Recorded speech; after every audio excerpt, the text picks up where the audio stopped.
Bonjour à tous, avec l'aide de Dieu, le Hayom Yom du 3 Sivan, 47e jour du Homer. Tout d'abord, le rabbi nous dit qu'il faut étudier le Chumash du jour, le Télim du jour et le Tanya du jour. Puis, le rabbi nous parle de quand est-ce qu'on se coupe les cheveux avant la fête de Shavuot. En effet, dans la période qui est entre Pesach et Shavuot, il y a une période de deuil, parce que les élèves de Rabbi Akiva sont morts dans la période qui est entre Pesach et Atzeret, c'est-à-dire entre Pesach et Shavuot, en 33 jours. Mais il y a deux opinions qui sont ramenées dans le Shulchan Aruch du Admor HaZaken. Quels sont ces 33 jours? Il y a une première opinion qui dit que c'est depuis le début de Pesach jusqu'au 33e jour du Homer, et une deuxième opinion qui dit que c'était depuis le deuxième jour du mois de Iyar jusqu'à la veille de Shavuot. Concrètement, la coutume Chabad, elle est de prendre les deux opinions. C'est-à-dire que la veille ou le deuil, il commence depuis le début de Pesach, qu'il arrive jusqu'à la fête de Shavuot.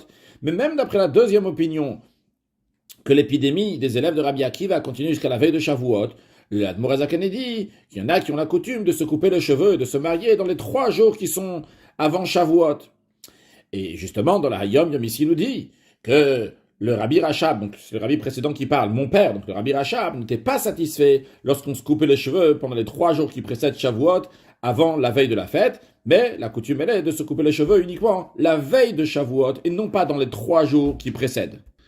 Après, le rabbi nous ramène l'extrait d'une lettre du rabbi précédent, une lettre extraordinaire que le rabbi précédent a écrit aux élèves des yeshivot aux États-Unis, au Canada, et sur l'importance de la Torah, et de Yirat Shamayim, la crainte de Dieu, etc., etc. Et entre autres, dans cette lettre, il dit que celui qui va étudier profondément le Tosfot, donc le commentaire de la Gemara qui s'appelle Tosfot, qui commence par les mots, donc le Dibur Amatril Torah dans le traité Shabbat, page 89a, il va comprendre, il va voir là-bas que Shavuot, c'est un moment propice là-haut.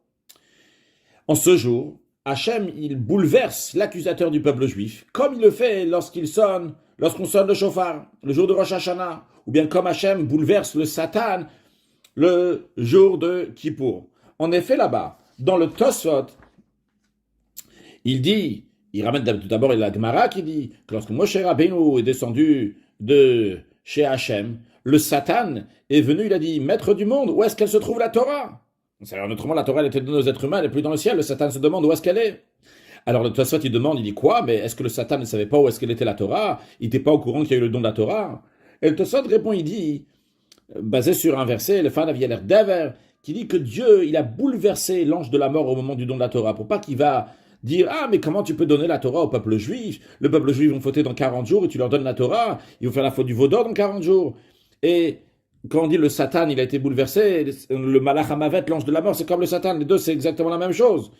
Et on dit aussi que Tushia, c'est-à-dire qu'elle a été donnée en cachette pour pas que le Satan va bouleverser. Donc en tous les cas, on voit ici que Dieu bouleverse le Satan ce jour-là. Alors quelles sont les conséquences de cela?